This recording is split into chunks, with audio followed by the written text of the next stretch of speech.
যেখানে বানবাসী লোকজন আছে বা আমি বলবো যে জলাবদ্ধতার মধ্যে আছে, তাদেরকে আমরা আমাদের এই সহযোগিতা অব্যাহত রাখবো।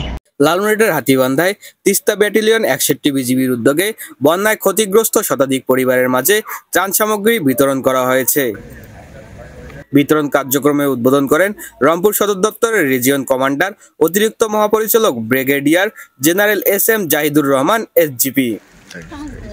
এই সময় আরও উপস্থিত ছিলেন রংপুরের sector commander colonel Sabbir Ahmed, Teesta battalion 61টি বিজিবির অধিনায়ক লেফটেন্যান্ট কর্নেল শেখ মোহাম্মদ মুসাহিদ মাসুম।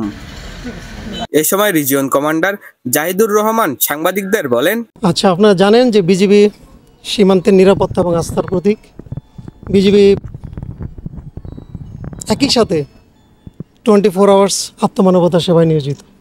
এরই ধারাবাহিকতা আমরা এখানে যে তিস্তার পারে যে মানুষগুলো আছে, যারা বন্যার পানির বৃদ্ধির কারণে অনেকটাই জলাবদ্ধতা অবস্থায় আছে, তাদের সহযোগিতা বিজিবির পক্ষ থেকে আমরা আজকে 100টা পরিবারকে ত্রাণ বিতরণ করলাম।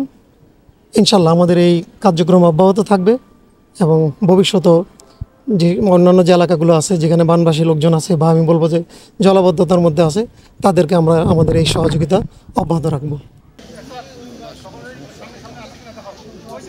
আবু হাসান আকাশ, নিউজ চ্যানেল 24, নিউজ ডেস্ক।